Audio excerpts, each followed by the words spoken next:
কার্যক্রম নিষিদ্ধ আওয়ামী লীগের ঢাকা লকডাউন কর্মসূচি ঘিরে পুরো দেশ জুড়েই ছিল কঠোর নিরাপত্তা।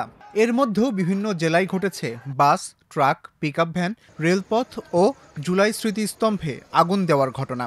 কিছু জেলায় বিস্ফোরণের ঘটনাও ঘটেছে। চলুন দেখে নেই ঢাকাসহ দেশের বিভিন্ন জেলার চিত্র।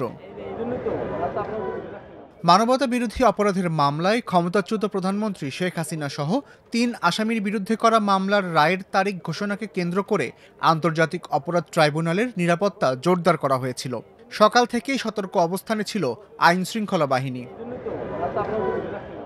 ঢাকা মহানগরের বিভিন্ন গুরুত্বপূর্ণ স্থাপনায় ডিএমপির ১৭,০০০ সদস্য মোতায়েন করা হয়েছিল। এর বাইরে মোতায়েন ছিল র্যাব, বিজিবি ও সেনাবাহিনীর সদস্যরাও।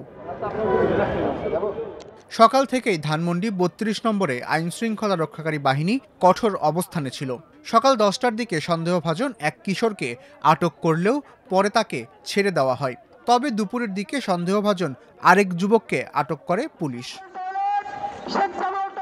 সকাল থেকেই গুলিস্তানে কার্যক্রম নিষিদ্ধ আওয়ামী লীগের কেন্দ্রীয় কার্যালয়ের সামনে অনেককেই বিক্ষোভ করতে দেখা যায়। এ সময় সেখান থেকে আওয়ামী লীগের একটি অনলাইন গ্রুপে চ্যাটিংয়ের অভিযোগে ২ জনকে আটক করে পুলিশের কাছে সোপর্দ করে বিক্ষোভকারীরা। পরে কার্যক্রম নিষিদ্ধ আওয়ামী লীগের কেন্দ্রীয় কার্যালয়ে আগুন দেয় বিক্ষুব্ধরা। এছাড়া সেখানে একজন রিকশাচালক আগুনের ছবি তার মোবাইলে তোলার পাশাপাশি শেখ হাসিনার সমর্থনে কথা বলতে থাকলে তাকে মারধর করেন বিক্ষুব্ধরা। পরে পুলিশ এসে পরিস্থিতি নিয়ন্ত্রণে আনে। এছাড়া রাজধানীতে বাসে আগুন দেওয়া ও ককটেল বিস্ফোরণের ঘটনায় গত ২৪ ঘন্টায় অন্তত ৪৩ জন নেতাকর্মীকে গ্রেপ্তার করেছে ঢাকা মহানগর পুলিশের গোয়েন্দা বিভাগ। বুধবার রাত ২:৩০টার দিকে রাজধানীর কমলাপুর রেল স্টেশনের সামনে থেমে থাকা একটি হিউম্যান হলারে আগুন দেওয়া হয়। ঢাকার বাইরে বিভিন্ন জেলাতেও ছিল একই ধরনের পরিস্থিতি। ১৩ নভেম্বর সকাল ৬টা থেকে ফরিদপুরের ভাঙা থেকে শরীয়তপুরের জাজিরার নাওডোবা পর্যন্ত ২৮ কিলোমিটার সড়কের ৫টি স্থানে অবস্থান নিয়েছিলেন আওয়ামী লীগের নেতাকর্মীরা। গাছ ফেলে ও টায়ার জ্বালিয়ে সড়ক অবরোধ করে যানবাহন চলাচল বন্ধ করেন তারা।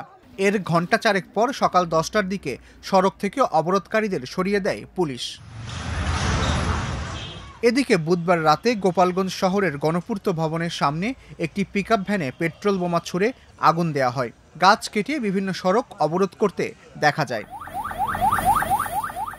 একই দিন রাত ২:৩০টার দিকে টাঙ্গাইলের রাওয়াইলে একটি বাসে আগুন দেওয়া হয়।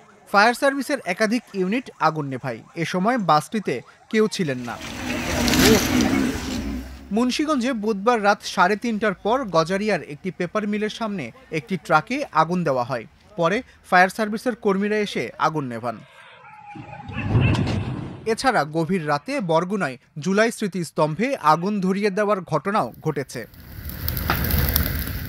এই জেলাগুলো সহ বৃহস্পতিবার দুপুর পর্যন্ত ৭ থেকে ৮টি জেলায় আগুন দেওয়ার ঘটনা ঘটেছে। অন্য জেলাগুলো হচ্ছে ব্রাহ্মণবাড়িয়া, ফেনী ও মানিকগঞ্জ। এসব জেলায় বাসে, ট্রাকে, পিকআপ ভ্যানে, রেলপথে ও জুলাই স্মৃতিস্তম্ভে আগুন দেওয়ার ঘটনা ঘটেছে। ঢাকা খুলনা মহাসড়কে ৫ ঘন্টা যান চলাচল বন্ধ থাকায় ৪ জেলায় যোগাযোগ ব্যাহত হয়ে যাত্রীরা দুর্ভোগে পড়েন। ৩ জেলায় ককটেল বিস্ফোরণ হয়েছে। এছাড়া শরীয়তপুর ও কুড়িগ্রাম থেকে নাশকতার চেষ্টা ও নাশকতায় জড়িত অভিযোগে ৩৬ জনকে আটক করা হয়েছে।